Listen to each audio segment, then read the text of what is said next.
Hi friends, ఈరోజు మన recipe వచ్చేసి చాలా ఈజీగా టేస్టీగా తయారు చేసుకునే స్వీట్ రెసిపీ హల్వాని చాలా ఈజీగా చాలా టేస్టీగా తయారు చేసుకోవచ్చు. ఇంత టేస్టీ హల్వాని ఈజీగా ఎలా తయారు చేసుకోవాలో తయారీ విధానం చూద్దాం. హల్వా తయారు చేయడానికి 1/2 కప్ కార్న్ఫ్లోర్ తీసుకుంటున్నాను. ఇందులోకి 5 జీడిపప్పులు 5 బాదం పప్పులు తీసుకుని చిన్న చిన్న ముక్కలుగా కట్ చేసి పక్కన పెట్టుకోండి. 1/2 కప్ కార్న్ఫ్లోర్కి 1 కప్పు షుగర్ తీసుకోవాలి. హల్వా తయారు చేయడానికి 1/2 కప్పు నెయ్యిని తీసుకున్నాను. చిటికెడు ఫుడ్ కలర్ తీసుకుని వాటర్లో కలిపి పక్కన పెట్టుకోండి. ఒక బౌల్ తీసుకుని మనం తీసుకున్న 1/2 కప్పు కార్న్ఫ్లోర్ వేసుకోండి. 1/2 కప్పు కార్న్ఫ్లోర్కి 1 కప్పు వాటర్ వేసుకుని కార్న్ఫ్లోర్ని వాటర్లో కలిసేలాగా బాగా మిక్స్ చేసుకోవాలి. ఇలా మిక్స్ చేసుకుని పక్కన పెట్టుకోండి. స్టవ్ మీద కడాయి పెట్టుకుని 1 కప్పు షుగర్ వేసుకుని అందులో 3/4 కప్పు వాటర్ వేసుకోవాలి. షుగర్ బాగా కరిగించుకోవాలి. షుగర్ బాగా కరిగిన తర్వాత ఇందులో 1/2 స్పూన్ నిమ్మరసం వేసుకుంటున్నాను. నిమ్మరసం వేసుకుని బాగా మిక్స్ చేసుకోండి. మనం కలిపి పెట్టుకున్న కార్న్ఫ్లోర్ని ఇంకొకసారి బాగా మిక్స్ చేసుకుని ఈ షుగర్లో వేసుకోవాలి. ఈ విధంగా వేసుకుని స్టవ్ని మీడియం ఫ్లేమ్లో పెట్టుకుని హల్వాని తయారు చేసుకోండి. ఇలా బాగా గరిటెతో కలుపుకోవాలి.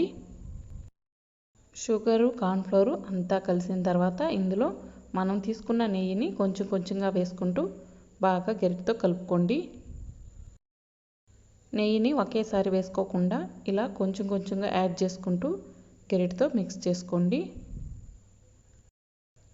ఇందులో ఫుడ్ కలర్ని వేసుకుంటున్నాను. నేను రెడ్ ఫుడ్ కలర్ని వేసుకున్నాను. మీకు నచ్చిన ఫుడ్ కలర్ని మీరు వేసుకొని హల్వాని తయారు చేసుకోండి.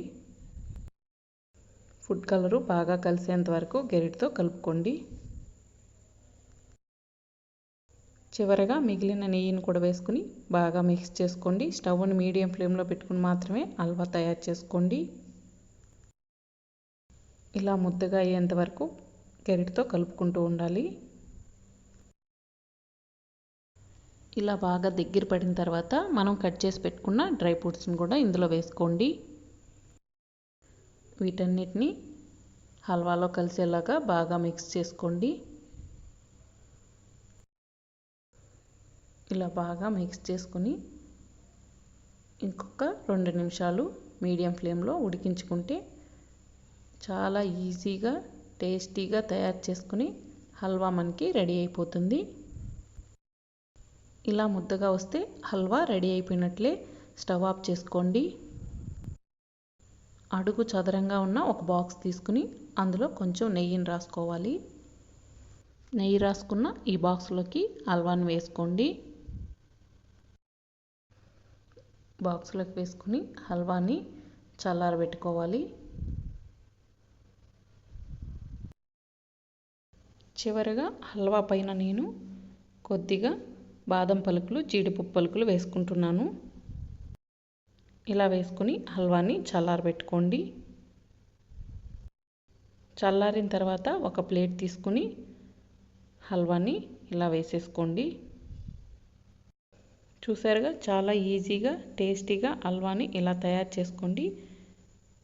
మనం తయారు చేసుకున్న హల్వాని పీసెస్గా కట్ చేసుకుందాం.